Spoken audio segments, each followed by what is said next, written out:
آج ہم ایک دن بھوک نہ کاٹ سکیں، 2 دن بھوکے نہ رہ سکے عشق نبی کی خاطر۔ ایک گدھے نے بھی ختم نبوت کا ترانہ پڑھا ہے تو حدیث کی کتابوں میں محدثین نے حدیث حمار سے اس کی داستان کو بھی نقل کر دیا ہے، اور پھر اس پر مور لگائی ہے حدیث رسول صلی اللہ علیہ وسلم نے۔ اقبال کہتے ہیں کی محمد سے وفا تو نے تو ہم تیرے ہیں، یہ جہاں چیز ہے کیا لوح قلم تیرے ہیں۔ کتنی لذیذ ہے یہ بات۔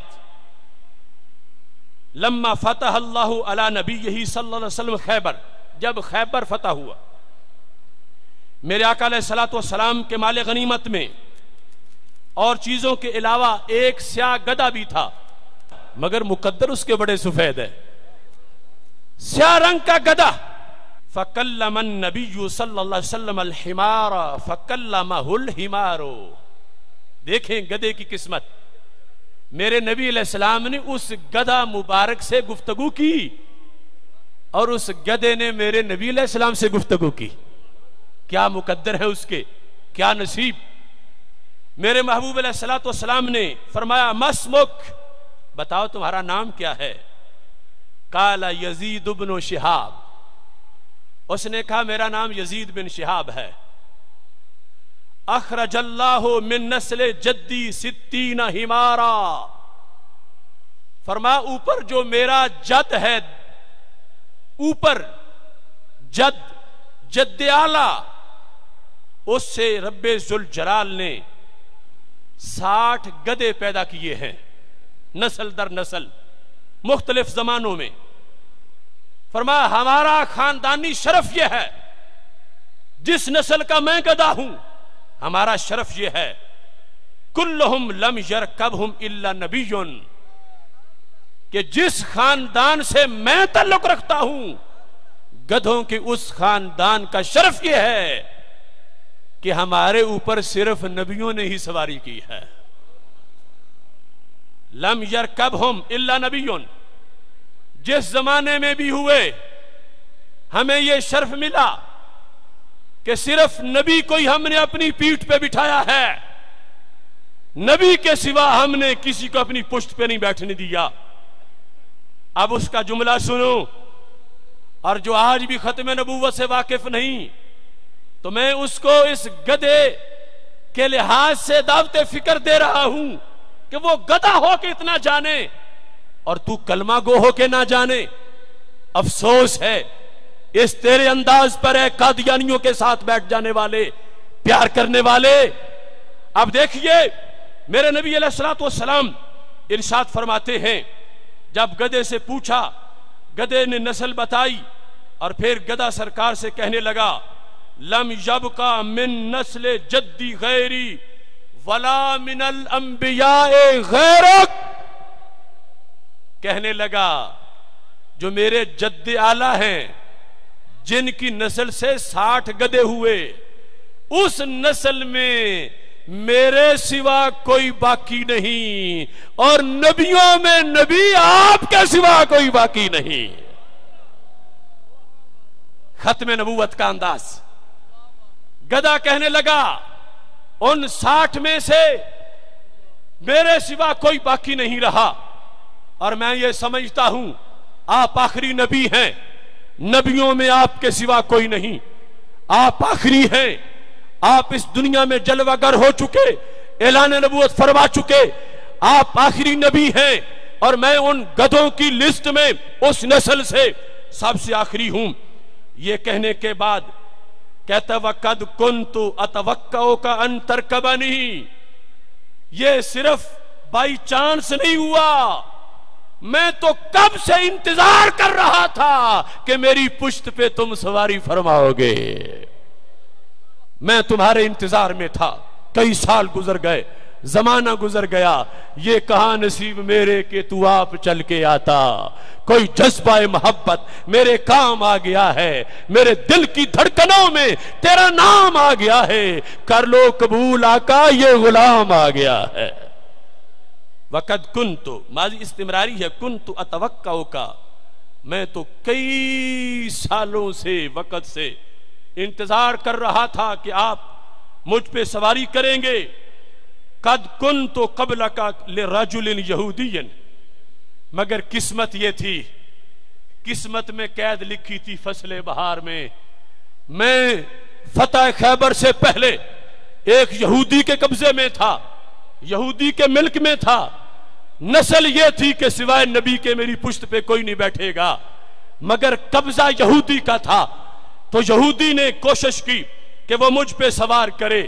سوچ مسلمان، قادیانی سے کہیں ہاتھ نہ ملانا، سوچ مسلمان، قادیانی سے کہیں کاروبار نہ کرنا، سوچ مسلمان، قادیانیت کا فارم فل کر کے کہیں جرمنی کا، ہالینڈ کا ویزا نہ لینا، سوچ مسلمان، قادیانی سے وفا کر کے کہیں دنیا کی کوئی فیسیلیٹیز نہ لینا۔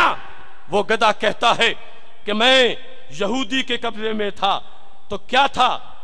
کہنے لگے، گدھا کہتا ہے وَكُنْتُ آسورو بھی آمادن، چونکہ میں اس کا گدھا تھا، اس کے ملک میں تھا، اس نے کئی بار کوشش کی کہ وہ مجھ پہ سوار ہو۔ کہتا ہے نبی صلی اللہ علیہ وسلم، میں نے آپ کے ادب کا خیال رکھا ہے، میں نے اس پشت پہ پلید یہودی کو کبھی بھی بیٹھنے نہیں دیا۔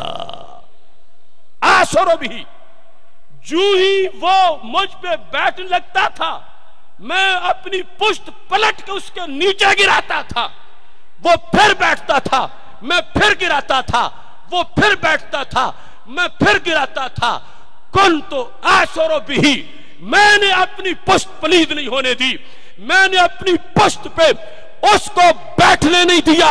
وہ یہودی جب بھی مجھ پہ سواری کرتا تھا، میں فوراً پلٹ کے اس کو نیچے گرا دیتا تھا۔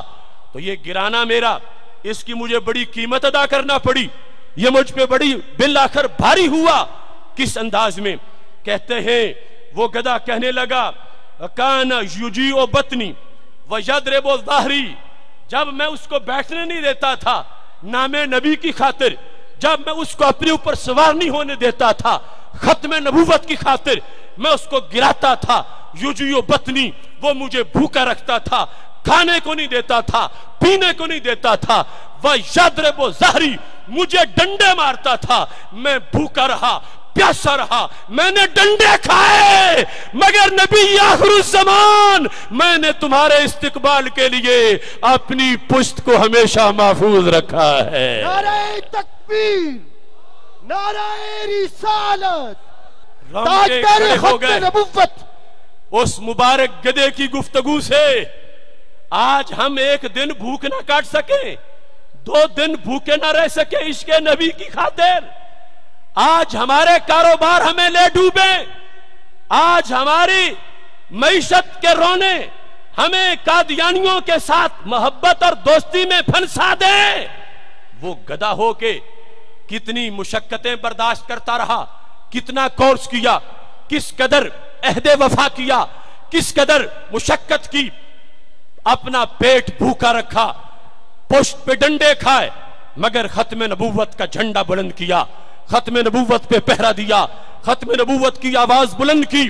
میرے نبی علیہ الصلوۃ والسلام نے جانتے تو پہلے بھی تھے، لیکن جب اس گدھے نے اپنی زبان سے یہ سب کچھ بیان کر دیا تو محبوب علیہ الصلوۃ والسلام نے ارشاد فرمایا سمیتک یافور، اب میں نے تیرا نام یافور رکھ دیا ہے، اب تو یافور ہے، تیرا نام میں نے یافور رکھا ہے۔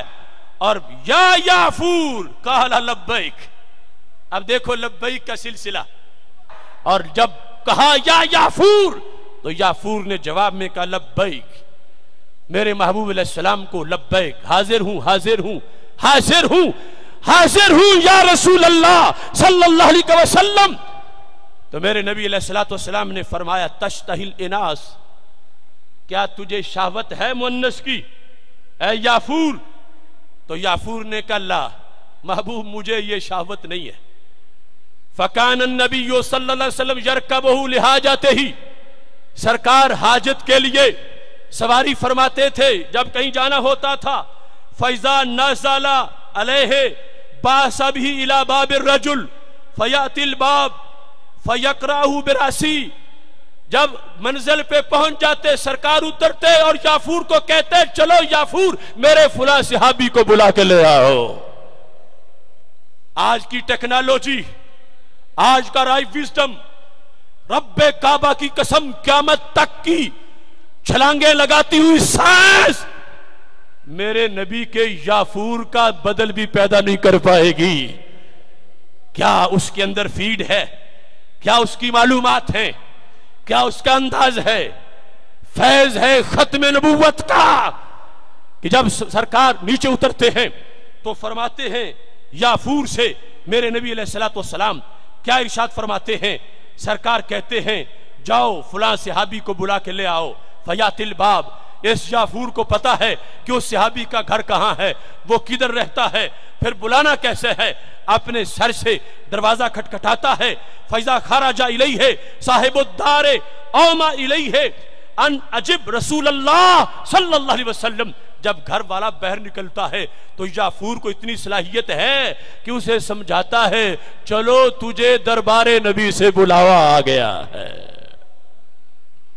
اب دیکھیے عشق، فلما قبض النبی صلی اللہ علیہ وسلم جاء الی بئر کان لابی الہیثم، جب میرے نبی علیہ السلام کا وصال ہوا، یافور نے کہا اب جی کے کیا لینا ہے، ابو ہیثم کا کنواں تھا، یافور ادھر چلے گئے، فتردہ فیہا، اس میں چھلانگ لگائی، فسارت قبرہ جزء منہ علی رسول اللہ صلی اللہ علیہ وسلم، سرکار کے وصال پر روتے روتے جان دے دی، وہی کنواں یافور کی قبر بنا۔ اس حدیث شریف سے ختم نبوت کے موضوع کی یہ اچھوتی اکائی آپ کے سامنے پیش کر رہا ہوں۔ یہ تو واضح ہے کہ قادیانی کافر ہے، مگر اس کافر کے ساتھ مومن کا رویہ کیا ہونا چاہیے یہ یافور بھی ہمیں بتا رہا ہے۔ اللہ اللہ اللہ